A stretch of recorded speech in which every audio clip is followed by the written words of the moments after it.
Hey everybody, this is EverNoize. Welcome back to the Story of a Song series. Today is gonna be a new episode about the Sunset remix of my song Not Alone. And for those of you who watched the former episode, I was explaining how I did this Sunset remix and why with a music supervisor who is based in LA. So here is a little reminder of that. And for those who don't know what a music supervisor is, these guys are the ones who are responsible for selecting what music is gonna go on what scene in every TV show, every movie, every ad, anything related to visual image plus music, whatever music it is, that you guys watch all the time. And you have two types of things. Either you have a composer, which is not my case, that's not my job, who writes a score, as we say, and it's usually the kind of orchestral music you have in many scenes on movies, etc. You know, strings, big orchestras, all these kind of things. And very, very, very often you got songs on movies or in TV shows or on ads, etc. So who chooses these songs? Well, that's a music supervisor. Maybe he or she has the final say sometimes, or he or she proposes a few songs for a given scene to the director, and the director is going to be the one who finally decides upon that. But anyway, these guys are critical to this decision making. That's key to know. The other thing is that the one I was working with on that is really a top guy. He's worked on major projects, you all know.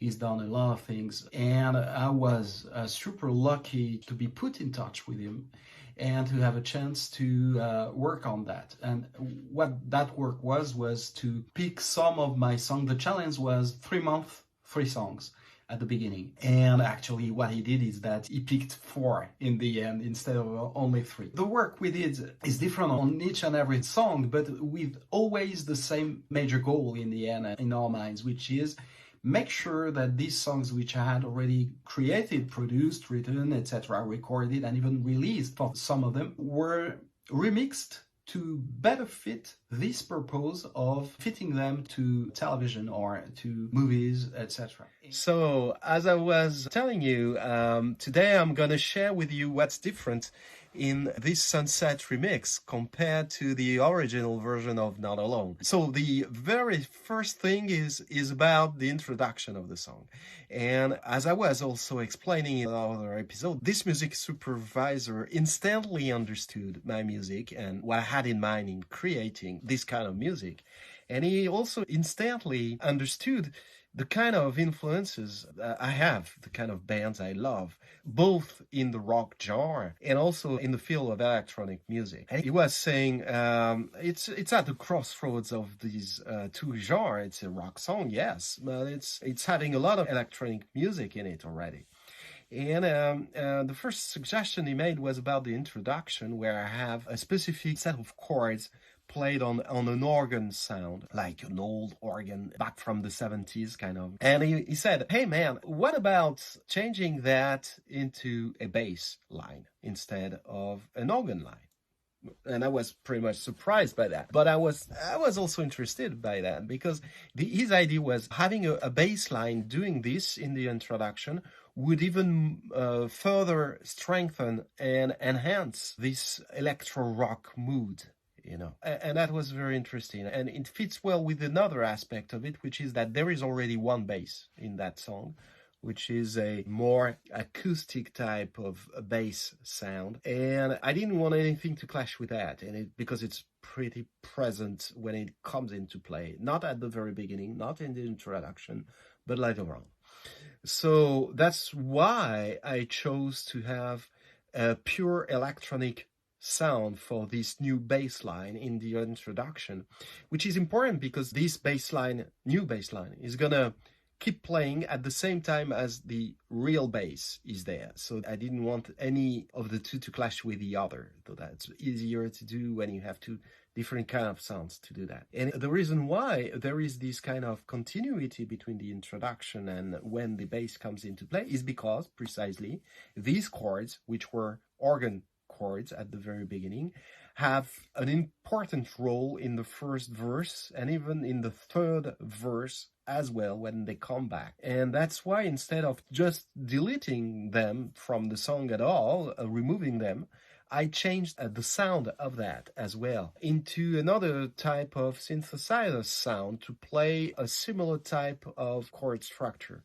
I did that with the help of a studio which is based in LA as well.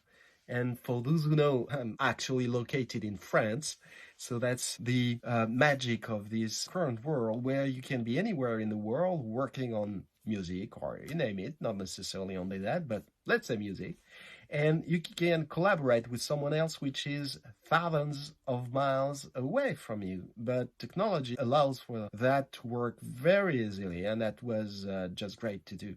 So yeah, so not only is there a new bass line in the introduction, but you have a pretty different type of sound for the chords, and they stay in the first verse and they come back in the third as well. That was the very first thing. The second thing we changed was about some elements of the vocals. Not much, but some. First of these suggestions was about the sound of the vocals, not all the time, because he was super happy with the way I was singing, the attitude, the melodies, everything. It just was very, very positive about that in the choruses and bridges. So we didn't change anything there except another thing I'll discuss in a moment.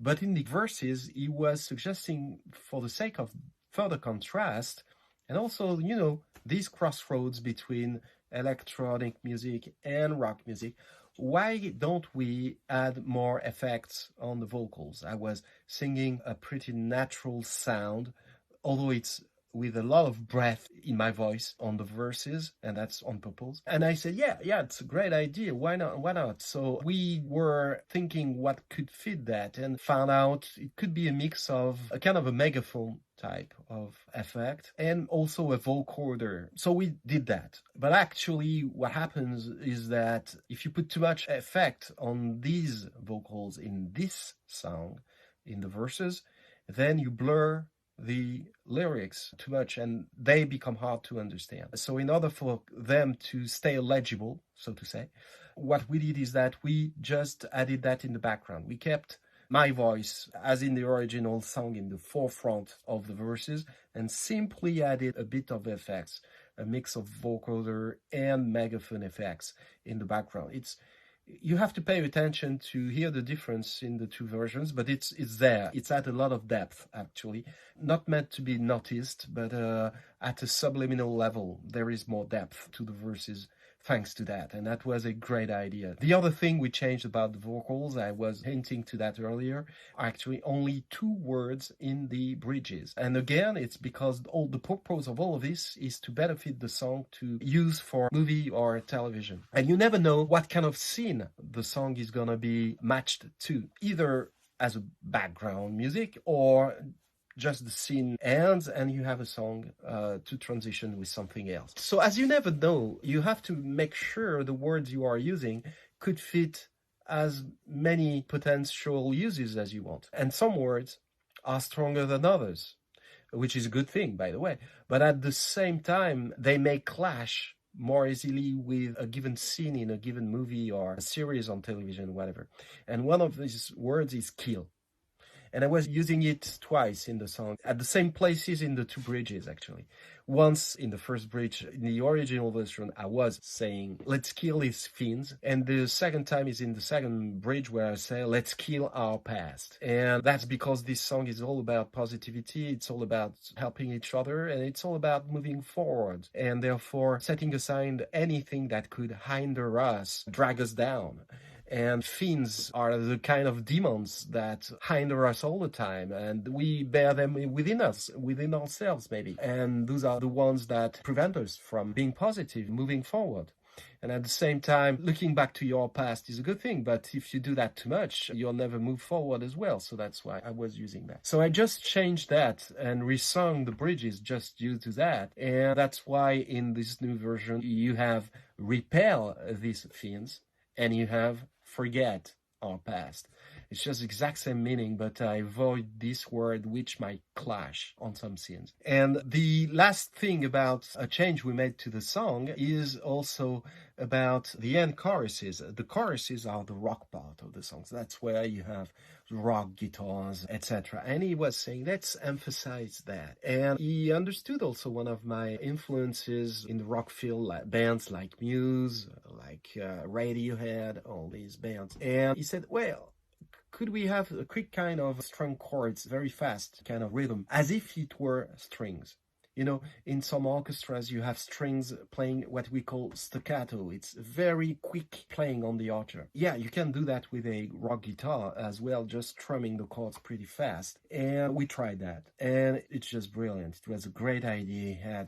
It adds a lot of depth to and you know, power to the end choruses as well. And it makes a nice transition with the finale of the song where you only have the music of the choruses without the vocals. So yeah, I was really very happy and even amazed by these ideas. It's great to do these kind of things with someone who has a great ear and a lot of experience and culture, music culture, but also who understands you very well in doing so. That's just great. Okay, I was super glad to share all this with you. As you guys know, I love doing that. If you want to watch more or learn more or listen to my music, the best place to go is my website. And you have the URL at the bottom of the screen since the beginning of this video. You can also follow me on socials. It's very easy to do. My tag is at EverNoize everywhere on any socials. That's the way to find me. Please DM me, send me a message, comment, and I'll make sure to answer back. And I will love doing that. Or you can leave a comment on this one wherever you are watching it. I should be notified and I'll make sure to answer you as well. And the other thing you can do if you want to watch more of these videos is to go to my YouTube channel. And you have that on screen at the moment, a short link to go there and see more videos. And by all means, follow me there, hit the notification bell so that you are notified when I add another video, these kind of things. Again, it's a real pleasure to share these with you. I love doing that. I hope you have enjoyed it, of course, and I hope we see each other in another episode. Have a great time. Bye now.